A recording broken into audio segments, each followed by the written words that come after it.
Hello, and welcome to this week's Animal People News Flash. I'm Wolf, like the animal, reporting for the Animal People Forum. On Sunday, September 18th, activists across India and in cities around the world rallied to call on India's parliament to pass a new animal welfare bill. Under India's present Prevention of Cruelty to Animals Act, animal cruelty carries a maximum penalty of just 50 rupees, less than a single US dollar.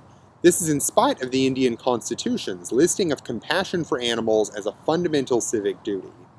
And legislation banning cosmetic testing on animals, recognizing dolphins and whales as non-human persons, and banning their use in entertainment. If passed as law, the new animal welfare bill would impose harsher punishments for acts of cruelty to animals, helping close the country's gap between animal welfare in theory and practice. Sunday's rallies were held in 58 cities across India and 21 others in countries abroad, organized at the local level but sharing a common cause and name: India Unites for Animals.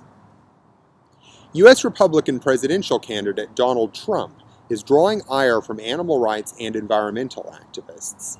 Last Sunday, the Trump campaign released a new video ad titled "Heartland for Trump," which presents hunting and fishing as traditional American values under attack by the political left. Featuring Trump's son Donald Trump Jr., rocker Ted Nugent, and other celebrity hunters, the ad closes with Donald Trump himself stating, "Hunting, fishing, and other outdoor activities are favorite pastimes across America, passed down from generation to generation. Just incredible." On Monday, sources close to Trump's campaign revealed that he was considering oil industry executive Forrest Lucas as his Secretary of the Interior, CEO of the Lucas Oil Company. Lucas is also the founder of Protect the Harvest, an organization whose mission is to, quote, inform America's consumers, businesses, and decision makers about the threats posed by animal rights groups and anti-farming extremists. Protect the Harvest funds opposition to animal welfare campaigns, and earlier this year produced the movie The Dog Lover, which villainizes animal advocacy groups and depicts puppy mills in a positive light. If appointed Secretary of the Interior, Lucas would oversee protection of wildlife, natural resources, and the environment nationwide. In other U.S. political news, a new bill to impose harsher punishments for cruelty to animals has fallen victim to partisan conflict in the Senate. The Prevent Animal Cruelty and Torture Act, co-authored by Republican Pat Toomey of Pennsylvania and Democrat Richard Blumenthal of Connecticut, was introduced for passage by unanimous consent on Thursday, but was blocked by Senate Minority Leader Harry Reid. Reid, a Democrat, did not object to the content of the bill, but instead sought to ransom it, offering to withdraw his objection if Republicans would agree to hold hearings for Merrick Garland, President Obama's nominee to the Supreme Court. Majority Leader Mitch McConnell immediately rejected Garland's offer. Commented the bill's co-author, Senator Toomey, "This is exactly what the American people are so frustrated about, when this kind of completely partisan agenda blocks progress even on modest and non-controversial legislation." CITES' 17th meeting of the Conference of the Parties is currently underway in Johannesburg, South Africa. CITES, the Convention on the International Trade in Endangered Species of Wild Fauna and Flora, is an international conservation treaty designed to regulate trade in endangered animals and plants. Species covered under CITES receive varying levels of protection, from regulated trade within individual countries up to total bans on commercial trade of wild-caught individuals, depending on their risk of extinction. Agenda items for the current meeting include a proposed ban on all trade in elephant ivory, backed by 29 countries in the African Elephant Coalition, but opposed by Namibia, South Africa, and Zimbabwe. A proposed ban on international trade in pangolins, which are critically endangered and also trafficked in the tens or hundreds of thousands every year. Increased protection for African gray parrots, endangered due to mass capture for the illegal pet trade, and 3 species of shark and ray threatened by demand for shark fin soup and traditional medicines in East Asia. And debating a proposal from Swaziland to legalize trade in rhinoceros horn. While the proposal would only allow sale of horns seized from poachers, taken by non-lethal methods, or removed from already dead rhinos, conservationists argue that legalizing any trade in rhino horn will only provide cover for poachers and hasten the species' extinction. The current meeting began on Saturday, September 24th, and will continue until October 5th. Animal activists in China are protesting plans to hold the World Dog Show in Shanghai in 2019, joining international calls for the World Canine Federation to move the event to another country. Chinese activists hope to pressure the government into ending the practice of dog eating and, especially, the infamous Yulin Dog Meat Festival. Public opposition to dog eating has increased in recent years, driving many dog meat restaurants out of business and leading officials to shut down the smaller Jinghua Dog Meat Festival in 2011. Nonetheless, up to 10 million dogs are still slaughtered for meat every year in China. In addition to combating the dog meat trade, some activists also worry that the show will trigger fads for specialty breed dogs, many of whom may suffer improper care and eventual abandonment. Says Li Wei of the Capital Animal Welfare Association in Beijing, the show will bring all kinds of purebred dogs to Shanghai, intriguing the public's curiosity, interests, and desire to buy bred dogs. That may once again hike up the nation's trade and undertaking of dog breeding. The two issues are closely related, as the vast majority of dogs eaten in China are in fact stolen or abandoned pets, according to Animals Asia, whose 4-year investigation of the dog meat industry found no large dog meat farms anywhere in the country. Not all animal advocates agree with opposing the dog show, however. Peter Lee, China policy specialist for Humane Society International, maintains that the show can be a good opportunity for Shanghai to demonstrate its willingness to adopt modern animal management policy commensurate with its status as a world-class city.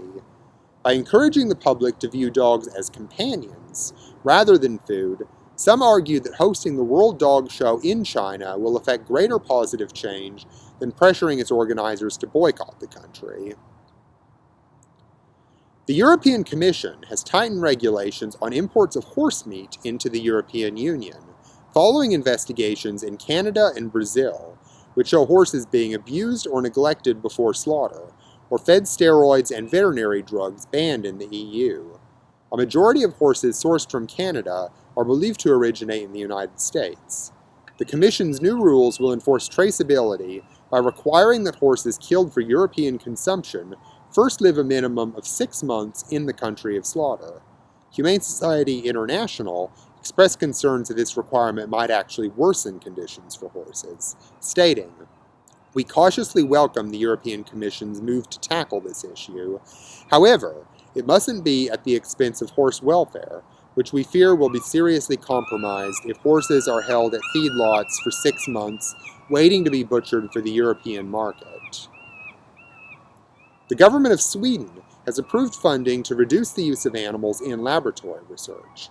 Between now and 2020, the Swedish government will invest 15 million krona, or about 1.8 million US dollars, per year in a new 3R center. The 3 Rs are a set of principles which provide a pragmatic framework for phasing out animal testing, consisting of replacement, avoiding or replacing the use of animals in experiments, reduction, minimizing the number of animals used per experiment, and refinement, minimizing suffering or improving welfare for animals used in research. The 3 Rs have been influential for scientists, activists, and lawmakers worldwide, and are cited in European Union animal welfare legislation. Sweden's new center will spearhead efforts to develop and promote alternatives to animal research, benefiting more than 400,000 animals currently used in Swedish labs each year. A new humane method of controlling rat populations will soon become available to customers in the United States and Europe. The product, called Contrapest, is a form of liquid birth control that, once eaten, renders male and female rats alike completely sterile. Most popular methods of rodent control today are highly inhumane, including glue traps, which inflict prolonged suffering on trapped animals as they struggle to escape before dying of starvation or dehydration, and poisons, which kill by inflicting painful hemorrhages and metabolic changes, and can also harm non-target species and pollute the environment. Field tests of contrapest have shown large reductions of rat populations in rural, urban, and suburban environments. If proven effective for long-term general use, contrapest will provide a humane alternative to lethal measures of rodent control. A study published in Nature Climate Change by researchers from Aarhus University and the University of Wisconsin-Madison offers new predictions on how climate change will affect ecosystems worldwide, accounting for factors including the speed of climate change, existing geographic variations in climate, the appearance of new climates with no current equivalents, and the ability of various species to migrate long distances. The researchers produced a series of maps highlighting regions where new ecosystems of species are likely to appear. These regions include North America's Great Plains and temperate forests, the Amazon and South American grasslands, much of Africa, and the taiga forests of northern Eurasia. In Siberia, climate change is already creating mortal peril for animals and humans alike. This past summer, thawing permafrost from record high temperatures released an outbreak of deadly anthrax. Frozen for 70 years or more, the awakened disease killed more than 2,300 Siberian reindeer, as well as at least 4 dogs and a human boy. To reduce the risk of disease transfer among dense populations, as well as reduce overgrazing of delicate lichen pastures, Russian officials are seeking a cull of as many as 250,000 reindeer in the Yamal region of Siberia starting this November. Reindeer are usually slaughtered by having their throats slit, after being electrically stunned and hung upside down on a line. Governor Dmitry Kabolkin has also proposed replacing traditional nomadic reindeer grazing with a system of fenced pastures, as practiced currently in Finland. Critics argue that such pasture systems are in fact worse for the environment than traditional grazing, and would compromise animal welfare and threaten the traditional lifestyles of indigenous Siberian herders. Others question the true motives of the proposed culling and pasturing. According to anthropologist and indigenous activist Olga Marashko, the coincidence of this news on plans to urgently reduce the reindeer population in Yamal by over 1/3 with the rapid issuing of licenses for gas extraction in the same region causes the greatest concern over the fate of the reindeer herders. Finally, California sea otters have reached their highest number since 1982, when U.S. officials first began keeping track. Decimated by hunting in the 18th and 19th century for their fur, California sea otters were once believed extinct, until a small number of survivors was discovered and protected in the 1930s. Their recovery can be attributed both to conservation efforts and to a recent spike in the number of sea urchins, their preferred prey. There are now 3,272 known sea otters living along the California coast. This newsflash covers just a few of the countless issues facing animals worldwide. More information can be found on the Animal People Forum, our online magazine and social networking site for people who care about animals. Anyone is welcome to contribute, so if you would like to share your knowledge, express your views, or raise awareness of any animal protection issue, sign up at www.animalpeopleforum.org. Together, we can help create a kinder world for all living creatures. Thank you.